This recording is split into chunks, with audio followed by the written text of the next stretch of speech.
concepts, ideas, and practices in the broad interdisciplinary field of culture, art, politics, ecology from various perspectives. So we are exploring this nexus between art, social field, theory, and we have great pleasure that today we have Rik Dolfiјn as our guest speaker. Rik is a professor in Media and Cultural Studies at the University of Utrecht, and also honorary professor at University of Hong Kong. He published widely in the field of the posthumanism, new materialism, ecology. So some of the titles of his numerous publications are collaborative with Rosi Braidotti, This Deleuzean Century, Art, Activism, Life, also a philosophy after nature. Also, we mentioned his monograph, Philosophy of Matter, Meditation, published in 2021, and recently 2022, it's his monograph, Deleuze, Guattari, and Fascism. So today, his talk is named Curating the Contemporary Materials, with the focus on a co-created exhibition by Jean Fran`ois Liotar, the French philosopher. Rik, please, the floor is yours. Thank you. Thank you, Tirmir, for this generous introduction and for the invitation. Of course, it's a great pleasure to be here in this amazing building. Yeah. And great to have such a turn up on an average Sunday. So I hope I'll say something that makes some sense here also. So what I plan to do today is, and apologies for the technical stuff, it's computers, it's rubbish. So we have about 45 minutes or something. Yeah. Even more. Yeah. I'm not in a rush, so. Today my idea is to talk a bit about Les Immatériaux, which was a very influential exhibition from 1985. Not so much from a historical perspective, but as a philosopher and an art theorist. And I hope to link it a bit also to the contemporary, because I think that is actually the main theme of what I want to say, and also how I want to connect to you in many ways. So it is about curation, but about what the contemporary means in that sense. So that's why the title, Curating the Contemporary. Oh, it's from the Eater. I thought, what's this thing in the middle? But yeah. Like a funky kind of looks good. Makes it even more spectacular than the presentation. So what I like about the word contemporary, I use it quite often actually, is that the root also tells us that it's not so much the present or not so much the here and now, but at the contemporary, everything that happens with the times. So I think it's a very open way of looking at what's going on and how art and philosophy somehow connect to that or break it open. So I like the contemporary as a term of, as a kind of an activist invitation to rethink what's going on. And I think curation has an important role in that. Yeah, so this is a kind of a, always inspired by Heraclite, of course, Heraclitus. This idea I always find very interesting. So not so much thinking about identities or about definitions, but about how we can stretch things. So men do not know what is at variance agrees with itself. It's an attunement of opposite tensions. Like that of the bow and the lyre. This was a theme in antiquity, the bow and the lyre. As you can see, it's the same shape, or more or less the same thing. But a bow and a lyre are two, of course, super different ideas. One is there to shoot the other, and the other is to make music. So I like the idea of seeing something as the bower and the liar. So it's very kind of open way to read, in my case, the times. So this was what already was said. These are books that I produced just to introduce myself. Yeah, we've done that. So what I want to talk about is this exhibition, which was called Les Immatériaux. Main curator was Thierry Capou, and it was quite an interesting history also. There's so much research being done on this exhibition. In the end, it happened in 1985. There was a long period of preparation, I think about 7 years even. It was first, also good to mention that in these times, exhibitions were still quite exhibitions of, this is what happens in art, for instance. Whereas when the Centre Pompidou opened, just before this exhibition, there was also a question from the industries saying that we also would like to participate somehow in exhibitions, which was very uncommon those days. But since technology progressed in the end of the 1970s, there was an idea that there should be an exhibition on new technology. And they played with that for a long time. Thierry Capou was in charge of it. Somehow it didn't really work. It wasn't really coming to an actual exhibition. Then the Centre Pompidou opened. It had to be there in the beginning already, but it wasn't finished yet. And then they started to, then they hired Jean Fran`ois Liotard as a co-curator. As you may know, Jean Fran`ois Liotard was back then already an influential philosopher, teaching at Vincennes, Université Paris 8, Paris 8, together with people like Gilles Deleuze, of whom I will also talk a bit. Liotard published in 1979 a fantastic book on the postmodern, the term he kind of coined. He immediately said that he didn't like the term, by the way. So in the publication afterwards, he said, especially the prefix post, because postmodern actually, so modern actually means the future look, and then post means post-future look. It was weird, but it was a useful term and a useful idea to think about the next time to come. So in the book, The Postmodern Condition, he writes a lot about the impact of contemporary technology on our lives. It's absolutely fascinating still to read that. It's 1979. He talks, I will have some quotes later, he talks a lot about computers and the idea of information taking over. So the main currency of the postmodern times, he says, in 1979, he says the main currency will not be money, it will be information. Which is, I mean, that has happened. So, yeah, super revolutionary for its time, and still actually, I mean, we can still read it as a postmodern book in that sense. Even half a century later almost. But anyway, Jean Fran`ois Liotard was hired to make this exhibition more interesting than just a showcase of contemporary technology, and he made some really drastic changes to the plan, of course.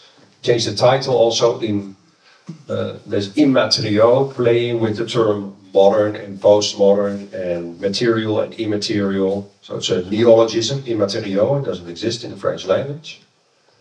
But the idea was really to not so much to showcase contemporary technology, but to have artists, and also not artists, create a space of the times to come.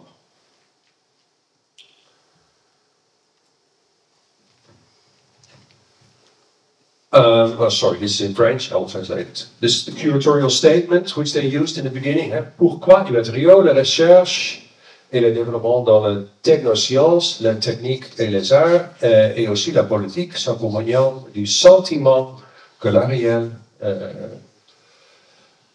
quel qu'elle soit, est plus impalpable qu'elle n'est jamais immédiatement matérialisée près du sentiment de la complexité des choses.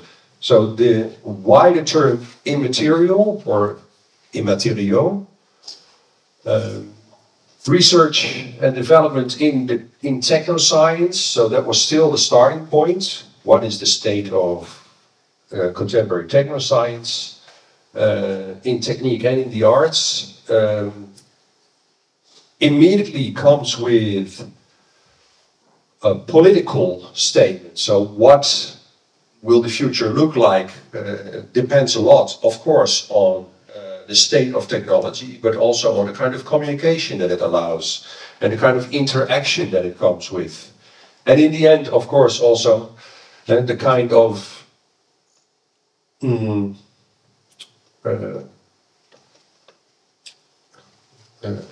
community it facilitates. I like the term the common, and I'm very interested in the exhibition here that also used that term. What kind of a community does this allow? So if you're interested in it, I don't know if you can share this presentation. I sent it to your email or to me. Please do. And look at, because there's, as said, I'm not the only one interested in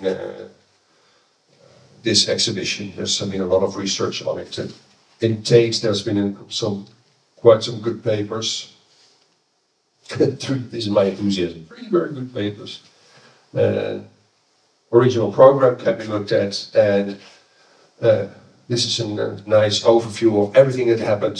So kind of expanding also what I've just been saying about this strange history of how it came about and why Jean Fronsåa Liotar was involved and all that. So if you want to do research on Les Immatériaux, there's more than enough material available.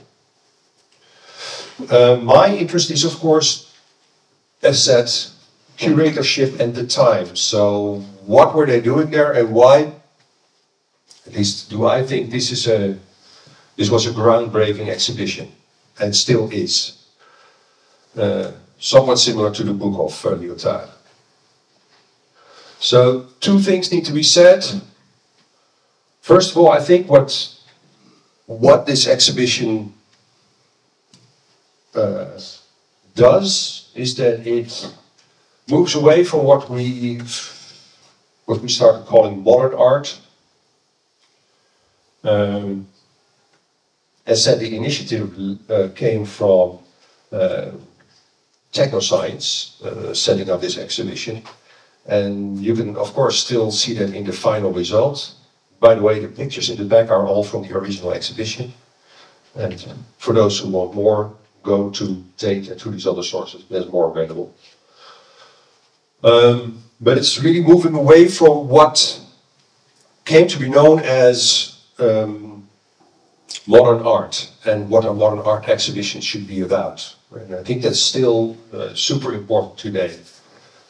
Someone like Helmut Drexler wrote a lot about what modern art actually is and what the motive of modern art is.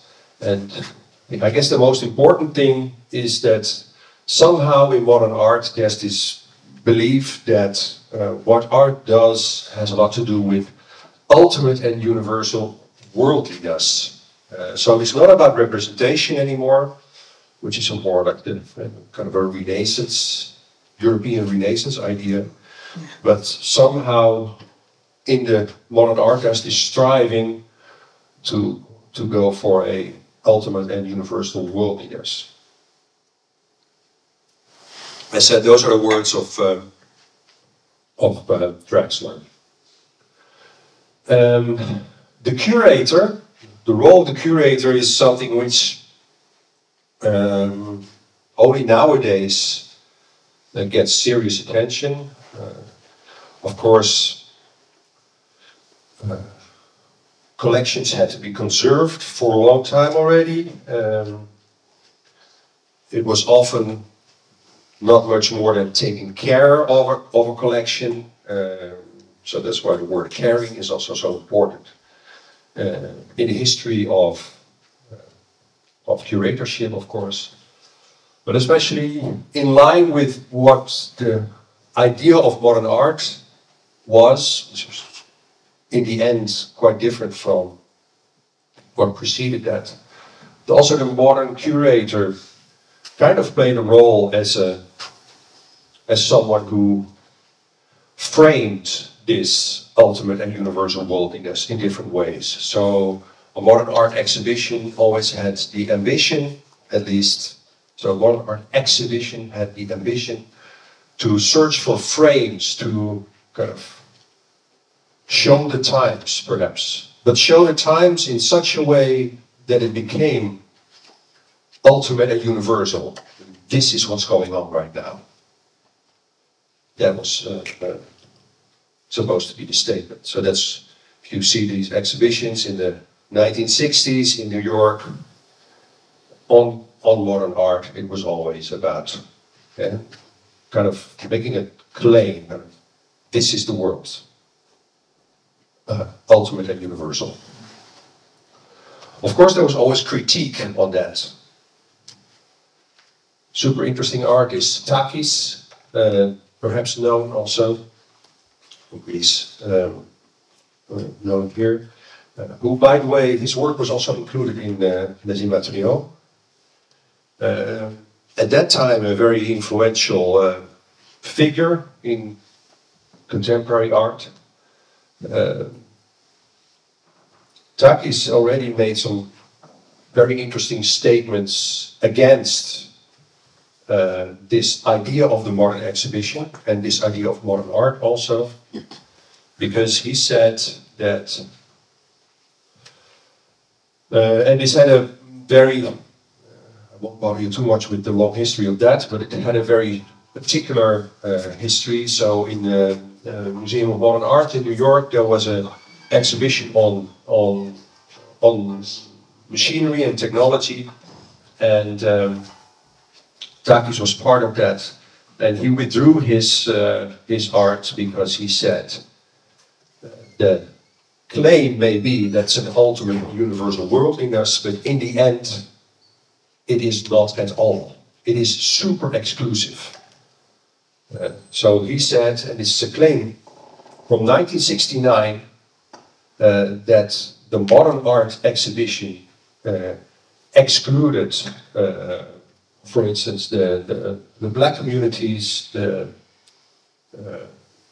original American communities, and therefore he did not want to take part in that. As said, already in 1969, these critiques were there.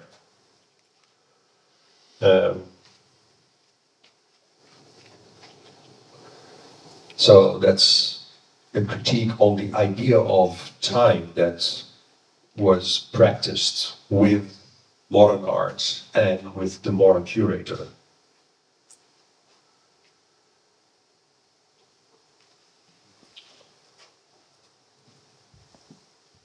So, again, my background is philosophy and art theory, and I think there's a very interesting break to be found here, where there's a move away.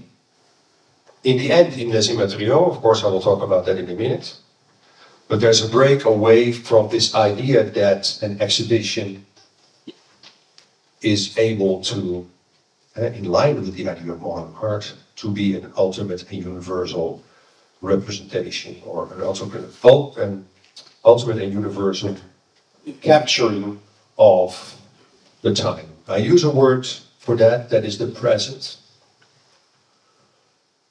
which is also used by Hersendu.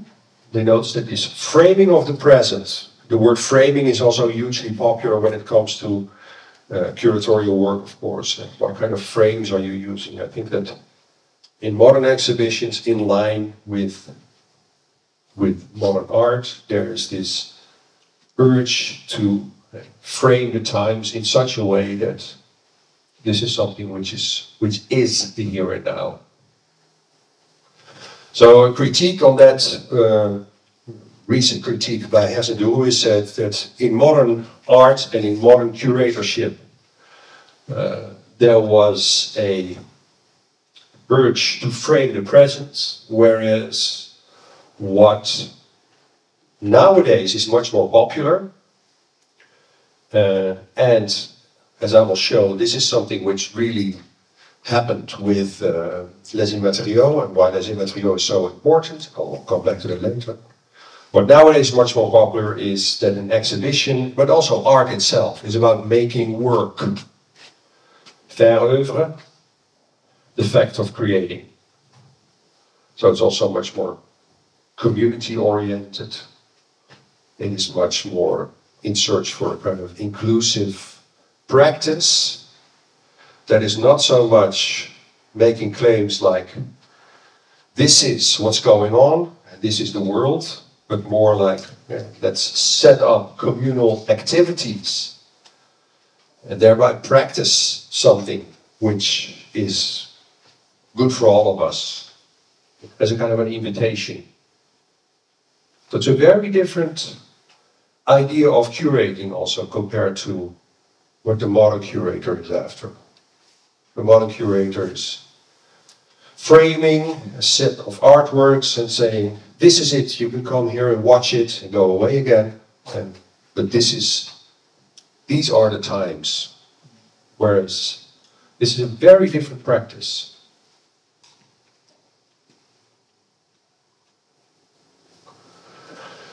It is very much in line with also something that David Graeber said in 2000 already. What if it has to do with what is valuable, what is important to us? Why do we set up a community? What if one did try to create a theory of value, starting from the assumption that what is ultimately being evaluated are not things but actions? I think that fits this different idea of the time, this different idea of art, and also this different idea of curatorship.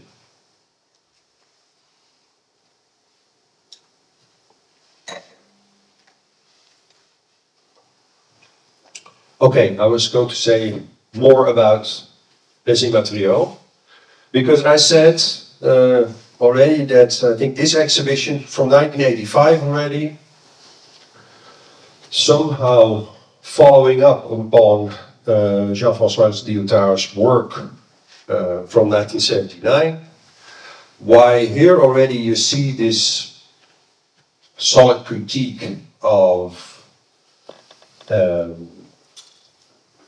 society that announced itself already, the society that we live in, actually. And it goes further than that. I think that it's not just a critique, it's also kind of offering us an alternative.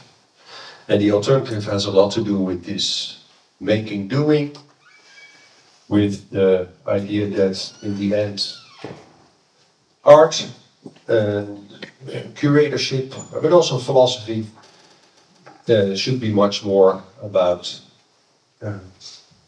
what in the end I will call the contemporary, about this combined action. So there are 3 steps that I notice with Les Immatériaux. These steps I will take one by one in what is to follow. First one is the fact that the curator is not just the one taking care for a collection, but is always already doing philosophical work, or at least thinking through what it means to care for something. And the question then is also, what do we care for, of course?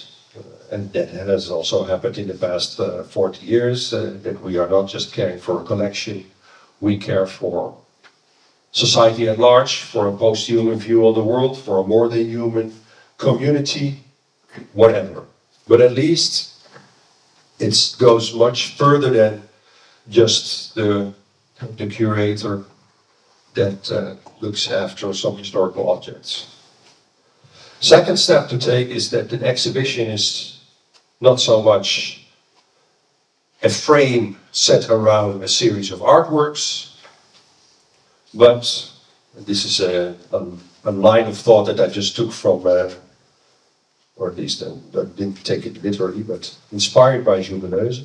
The exhibition is the brain. Deleuze talks of cinema. He talks about cinema in this way. Cinema is the brain. The screen is the brain. But anyway, in this case, the exhibition is the brain. So, yeah, we'll talk about it more.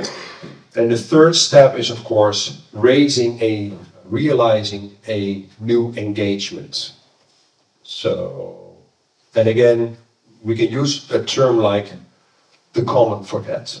Rethinking the common as a new engagement. But let's start with the first one, introducing the philosopher, curator. The original poster of *NEMATERIJALNOSTI is Jean Fran Liotar. I'm a big fan of Deleuze, is also fantastic, and Michel Serres also wrote a few books on him too. He had this beautiful idea of what philosophy actually is, which I find very helpful, also understanding why Jean Fran Liotar. I mean, nowadays it's pretty common that also people from outside, for instance, philosophers, trained philosophers, take part in exhibitions, but it was not the case at all in 1985. In 1985, an exhibition was kind of a cut-out frame, kind of taken from a collection, and yeah, the philosopher was definitely not a part of that. So this idea of philosophy is actually quite interesting. Philosophy is an anticipation of future thoughts and practices. It has no power like the sciences, but in the name of the future, sounds also very Nietzschean by the way, in the name of the future, it has to speak up.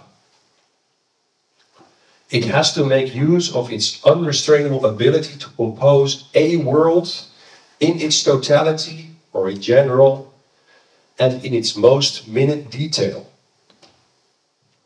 That's quite an agenda for philosophy.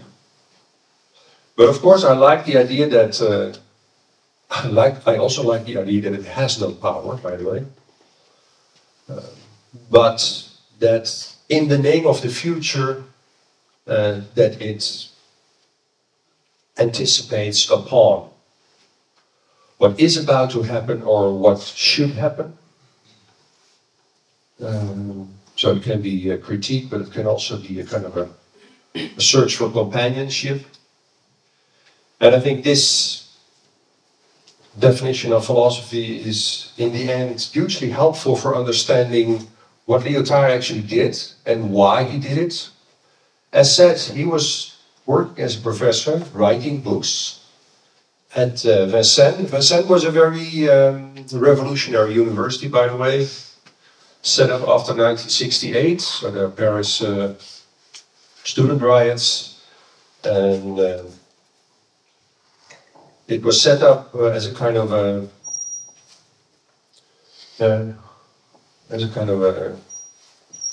gift from the Parisian academia. So we had Sorbonne was still in power, and they said, okay, you want to do your revolutionary stuff, here's a university, do whatever you want. You will not get the ius provendi, so you cannot have create your own doctors, but you can do your teaching and whatever in the forests at the outside of Paris, in Vincennes. Les Fous, they were also called, so the marginals at the margins of Paris. But it's super interesting that all the people that were teaching there, those are the people that we read, and not the ones that were teaching at Sorbonne. So it's not just Jean Fran Liotar, also Gilles Deleuze, Also, Michel Serres started there. Julia Kristeva. Slavoj Žižek was a student. Rosie Bergotti was a student.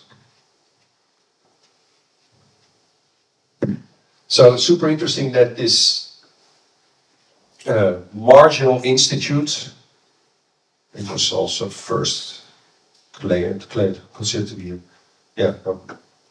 an experiment. It was not really considered to be a university, some kind of academic experiment. But by the way, it's now completely destroyed after about a year of 10. So it started pretty quickly. In 1968 there were the riots, and then they set it up in 1969 already. Michel Foucault was in charge of hiring academics for the philosophy and psychiatry, psychoanalysis department. Lacan was there, by the way. And it lasted for 10 years, and then the government was fed up with it. And they came up with the story that they wanted to build a zoo there, Dolphijn Park actually. And they tore down the whole university, and there was never a zoo or a dolphin park. It's now just a park again. They moved a part of the university to Saint-Denis, another suburb, and back then in a terrible state. People like Deleuze had to give their lectures in a hall which was adjacent to a freeway, so it was an enormous amount of noise. So this is what power does to places of free thinking. Yeah, but anyway. Jan Froissart Liotar was teaching there, and he was writing his books. And then they came to him, can you please think along with this exhibition? And he said, yeah, I want to be a co-curator. And I want to practice my philosophy, of course, because that's the key. So he wanted to use an exhibition which was supposed to be just a showcase for this is what technology is all about today, as a showcase for making his own statement, which he made in 1979 already, about how information is going to rule the world.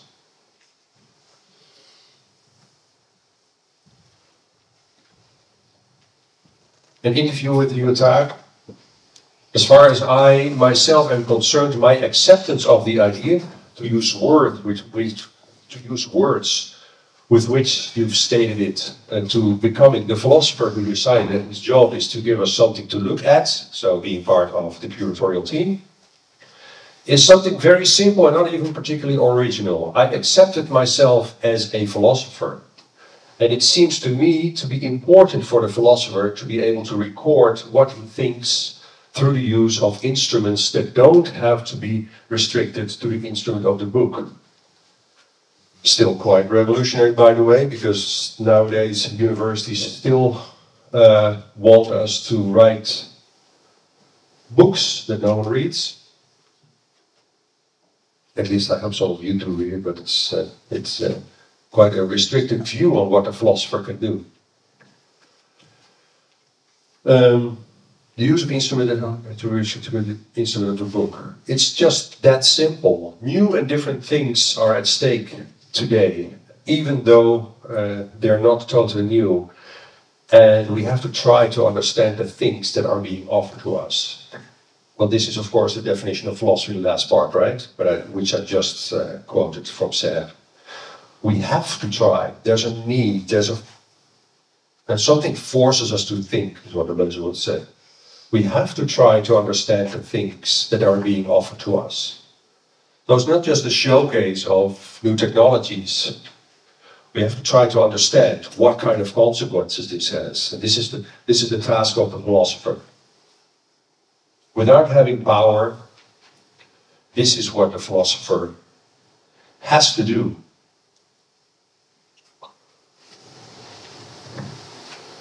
So this is a quote from The Postmodern Condition. As mentioned, this was his book from 1979, in which he talked about what information will do to the world. As said, 1979. For brevity's sake, suffice it to say that functions of regulation, and therefore of reproduction, are being and will be further withdrawn from administrators and entrusted to machines. Increasingly, the central question is becoming who will have access to the information these machines must have in storage to guarantee that the right decisions are made. Access to data is and will continue to be the prerogative of experts of all stripes. The ruling class is and will continue to be the class of decision makers. Even now, it is no longer composed of a traditional political class, but of a composite layer of corporate leaders, high-level administrators, and the heads of major professional, labor, political, and religious organizations. But you see here already that he says that the access to data. Again, 1979. There was not even a PC back then.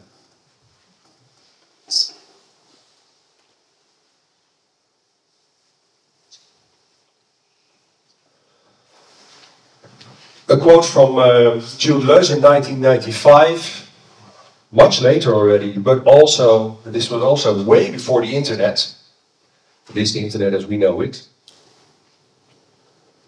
Where he talks of what the consequences of the information society will be.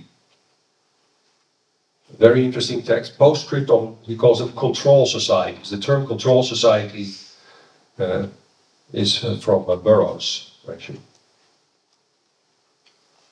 Disciplinary societies, so that's the society that Michel Foucault wrote about, very much the 19th century way of organizing the world, where you have particular centers of power, like the prison and the school and the court, which are organized actually as centers in the city, and which are supposed to discipline all of us as kind of closed institutions. Disciplinary society have two poles: the signature standing for individuals, and numbers or places in a register standing for their position in a mass. In control societies, so this is the new type of society which is based on information.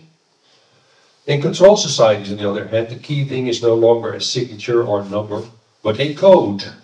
Codes are passwords, whereas disciplinary societies are ruled by percepts. The digital language of control is made up of codes indicating whether access to some information should be allowed or denied. We're no longer dealing with a duality of mass and individual, which is how the 19th century was organized. Mass and individual means that you're all part of a mass.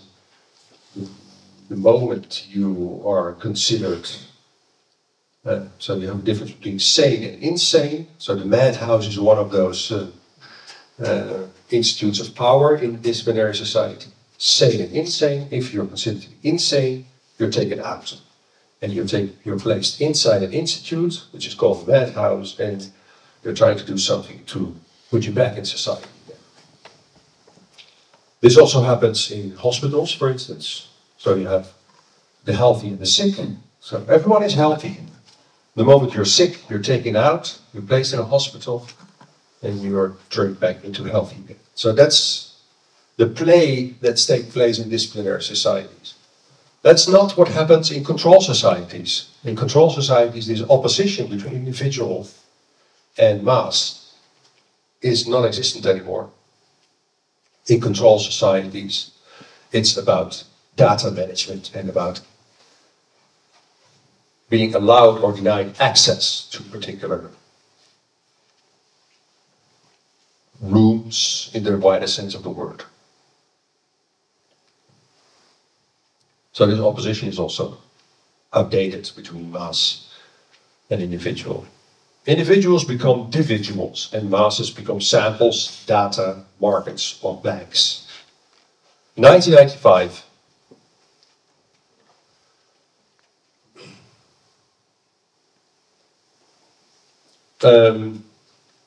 This is how data sets work. Interesting thing is that this resembles very much what Liotard actually realized in the exhibition. So we have now been talking about the philosopher curator, so that the curator who does something on the state of technology, which was the idea of this exhibition, should also think about what it means, the state of technology. So the curator is not simply the one framing a set of artworks or framing whatever is new in terms of technology. The curator is someone who rethinks what information is and what the role of information is, and what all these processes are that lead up to the times to come. This is what we could read already in Liotar's 1979 book. And this is what someone like Deleuze also talks about.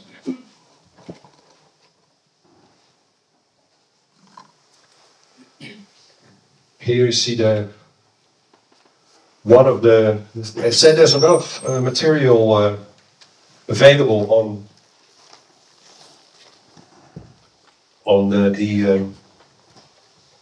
what made the Immateriaux and how they set it up. So instead of a regular exhibition where it was just a frame set around a series of artworks, and that the visitor were just confronted with that frame, confronted with those artworks, and then was supposed to leave the place again. What Lyotard envisioned was that an exhibition is a place for thinking. And the thinking takes place not so much in the opposition between the exhibition and the visitor. Thinking takes place as a process. So it's not one room and one visitor that have to be confronted with one another. There is a very difficult matrix of processes that have to be planned. It's data management that he was interested in. How can we realize data management? So what he said is, okay, there's one entrance into this exhibition. This was, by the way, the biggest exhibition ever to take place in Centre Pompidou, up until now. So it really was a major thing in 1985.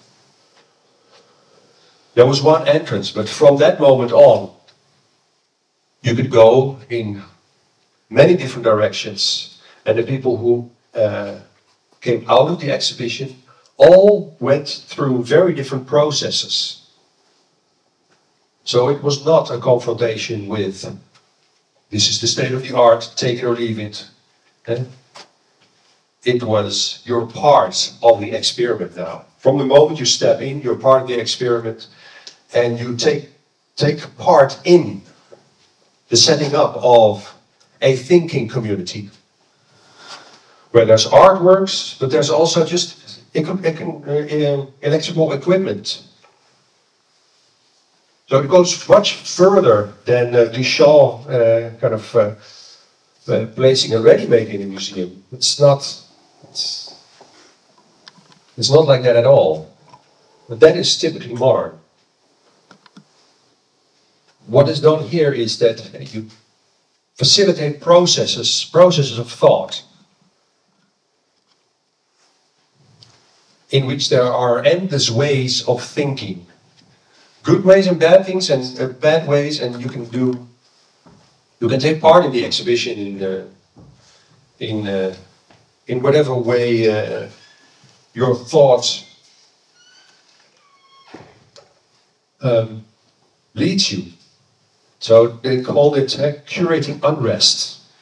That was what needed to be done. So it's not about curating and creating a frame in which a particular idea of the times was presented. It's about curating unrest. Curating unrest, the curator works not by framing a series of objects as the artist or the collector, but by organizing ways to care for what matters. The caring is still there, but the caring is not so much for the collection. This is what we have and what we have to maintain. The caring is for what matters. for everything that is at stake. For instance, and in this case, the information society that will come in 1985. So that is what is meant by the idea of an exhibition as a brain. A brain also a material kind of conglomerate of things through which processes of thought are being practiced.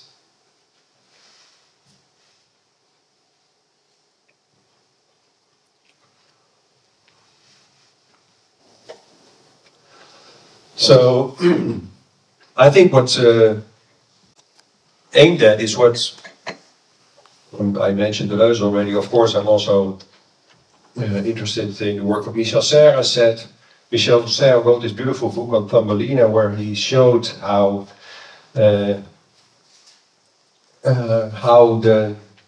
was a tribute to the news to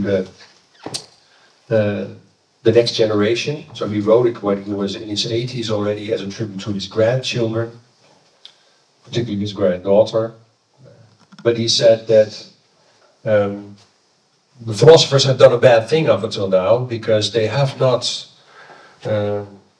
questioned how our society in the end has misunderstood development. So it has misunderstood how the institutes are still very much organized according to 19th century patterns. So I just mentioned Michel Foucault, and Deleuze talked about disciplinary societies and how they kind of organize society. But during the 20th century, so much has changed that our institutes, in a way, are completely outdated, and that in many ways we need philosophers and curators and artists to get a much better and thorough understanding of how society has already changed, and how somehow we have not figured out yet what this information society is all about. So Michel Serres writes this beautiful little book. In 2014 it was published. It's called Thumbelina, a reference also to playing with the thumb, which you do when you think with your mobile phone, mobile devices. And he talks a lot about how in one century, he was born in the 1920s, 1920, not 1930, how in one century the complete world has changed, yet the institutes are still the same. But for instance, we live with 8 billion people on this earth instead of 1 billion. We get much older. If learning takes place differently, I mean, the whole organization of society has changed, whereas the institutes have not.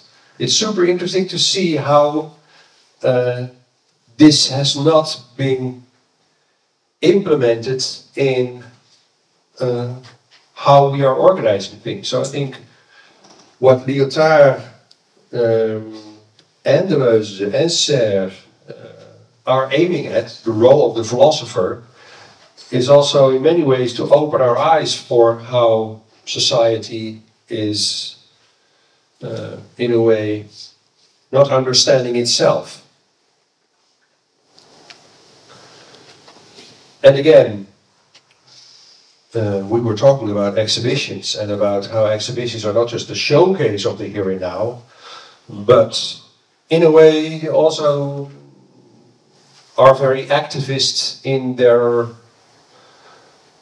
understanding of the urgencies that we need to come together as a community and to think together about what's going on and to come to actions, to take up new responsibilities. So I think all these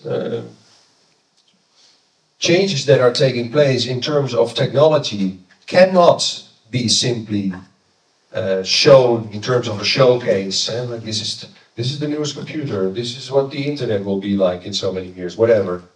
It has to come with a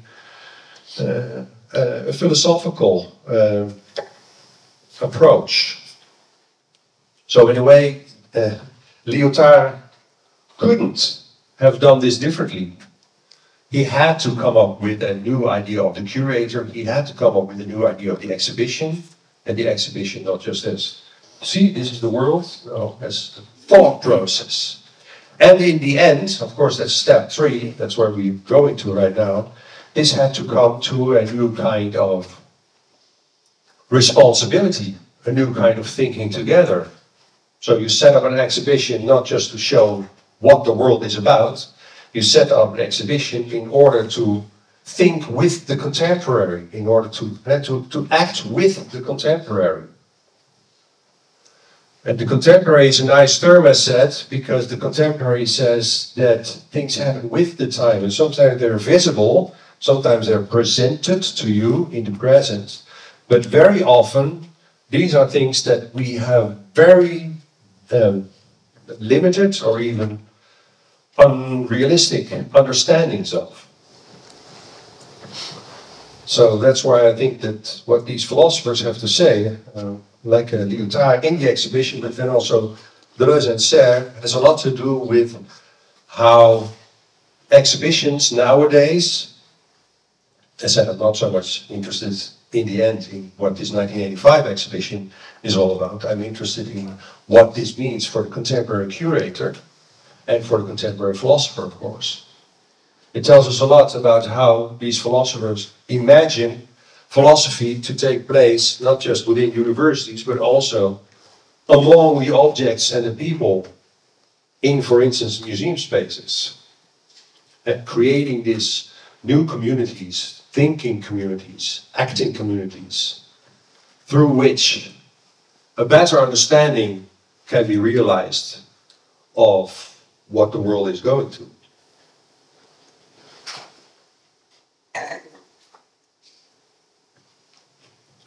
Against work. There's still so many books published in line with what Lyotard had to tell us in 1979. As said, the postmodern condition, 1979, is a very interesting reading of information society and of the kind of capital that has emerged and the kind of gatherings that it allows. This is a recent book, 2019. Capital is Dead. Is this something worse? Boring title, okay. Rewriting Marx.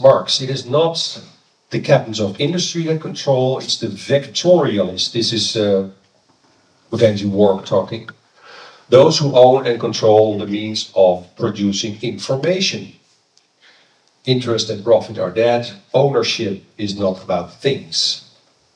So it's very much in line with how Lyotard was in search of rethinking Marxism and rethinking capitalism, but also in a very affirmative and positive way, rethinking how we need to gather again, how we need to build up communities again, and why these joint processes are so important, and why the philosopher and the responsibility of the philosopher is not just to write books, but also to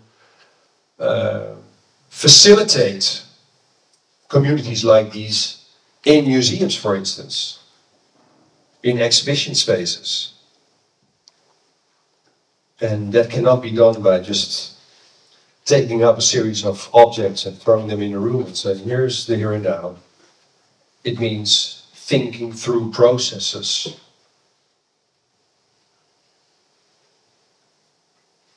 I have absolutely no idea how long I'm talking. No, it's okay. So just a recap. And kind of a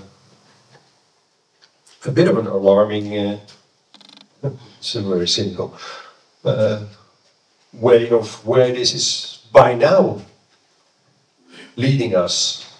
So we are living in what is called, not in times of Liotard, but in our times, the fourth industrial revolution. First, second, 3 and 4, cyber-physical systems. Fourth industrial revolution means currency is information, everything communicates in zeros and ones. Companies and governments search for ways to canalize control.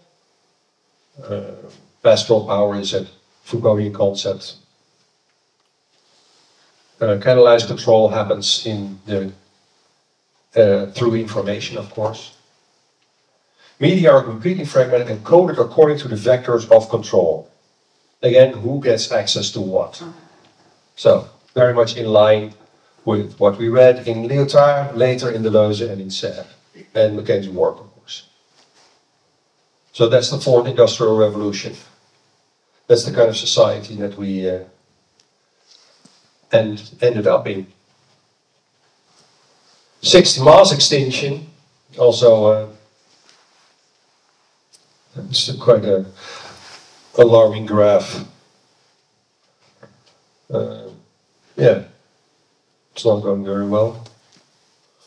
Population has leaped from 2 to 7 billion people, 8 by now, by the way, in which human beings now make up 30% of the biomass of all mammals. It's also a good plague, right? A serious plague. Domesticated livestock account for 4%, and wildlife is 4%.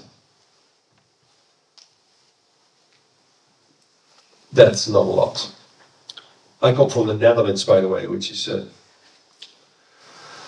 country in which there are 17 million people, but I talked to you yesterday, more than 100 million chickens. It's not something to be proud of. They get 6 weeks old, and then they're being killed and consumed. Not by me, by the way, but by many others. Climate change is irrevocable. Mass migration, 65 million are possibly displaced persons. So, yeah, that's what the sixth mass extinction, in a nutshell, causes. Very much a part of the narrative that Liotard was also talking of, and what the information society has, what this current, the next stage of capitalism has caused.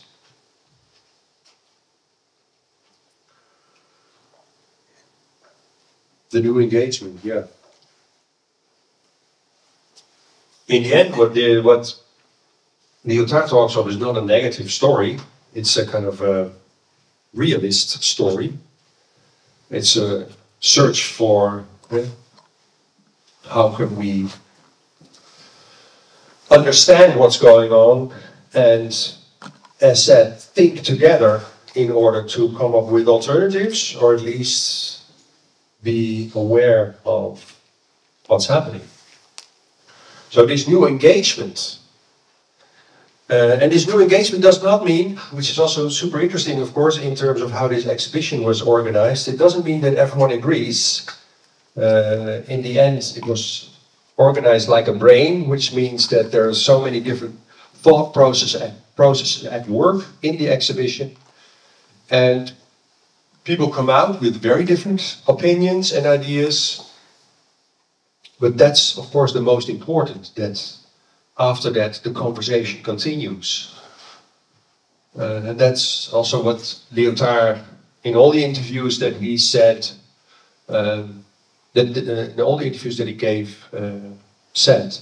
The questionnaire, which happens all the time, of course, but after Les Immatériaux, so after people visited the exhibition, people were given questionnaires. What did you see? What have you learned from this? And they came up with very different ideas about information society and about contemporary technology, which is exactly what Liotard wanted. a new engagement does not mean a new agreement. It means a new community of thinkers, a new community of people who care, in line with what curation is all about. So that's what Lyotard was interested in, and that's what curation and philosophy in many ways should somehow work towards. Again, this exhibition was very interesting, but I used this in order to understand what the philosopher has to do, what the museum can do, and how this allows us to rethink the times, and the times not as the present, but as the contemporary. How must we engage with the contemporary in the name of the future? That's also what I, as a philosopher, would always tell myself. And that has to conclude to a new engagement. And new engagements, even more so than in 1985, are very much needed. The quality is super bad of this image. But we can follow this. I mean, these are days of geopolitical recession. Geopolitical recession. But yeah, we live in strange times. I mean, that's obvious, but also we should understand how these strange times were also connected to how the coronavirus kind of messed things up. These are quotes and ideas from from 2019 mainly, when there were so many riots going on. I thought I had another slide of that. Yeah.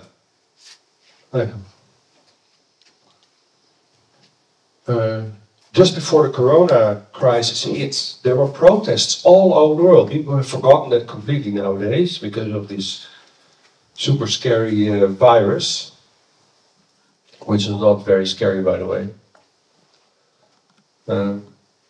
But just before corona hit us, there was a kind of urgency, and throughout the world, with the exception in many cases of Europe, by the way, but throughout the world there were a lot of protest movements that were very much in search for building up new communities and questioning the kind of state authority and where it would lead to in terms of information control. So it's quite interesting how, sorry, I have to flip back to these slides again, how this geopolitical recession is maybe now even more urgent than ever. So this kind of claims that I'm making on the basis of an exhibition in 1985 is, as said in the beginning, is not a historical analysis. It's about how the contemporary forces us to think more than ever. Forces us to think about the situation that we're in, Fourth Industrial Revolution, Sixth Mass Extinction, and the way our information society somehow prevents the realization of communities that we have to strive for in order to come up with a serious response to the powerful these days. So, in that sense, the words of Gilles Deleuze, when he wrote about control societies, are important more than ever. So he, as said, in 1995, wrote about the societies of control. I quoted that. And he was saying how, for instance, how the mass and the individual are oppositions that were useful in the 19th century, but that things work differently in our days, that information control works differently in our days, and that by understanding these new times, the times of control society, we should search for ways to respond to that. And he said that we have to look for new weapons. It is not a question of worrying or of hoping for the best. This would be the Christian solution, hoping for the best. But for finding new weapons. So how can we, as a community that thinks, through philosophy, through our universities, and through our institutes, our art institutes, how can we search for new weapons?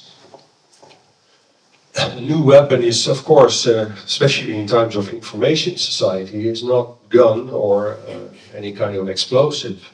It is a way of realizing communities that take up a kind of responsibility. And I think that so many philosophers and artists are actually in search of that. And curators, of course, are in search of that. But the question is, how can we create communities like that? How can we realize the spaces in which this happens? So that is the worrying conclusion of a talk which was actually on a 1985 exhibition, but that in the end, I would say, teaches us a lot about how art and how philosophy, in the end, need to rethink society and need to kind of have an eye for the future. Yeah, that was more or less my most important claim. Thank you for your attention.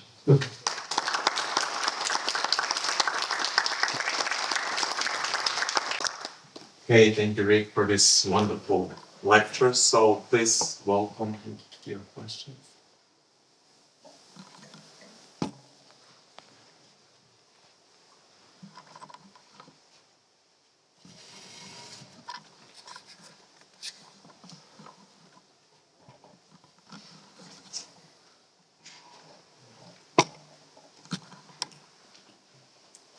Maybe more of a comment to the topics you presented to us.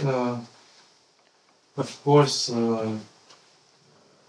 many of the old art critics tried to develop in the beginning of the 20th century a different approach of treating the high speed of changes in the arts of the avant-garde, and that is some kind of predecessor of this new development of including philosophers and people dealing with in other disciplines.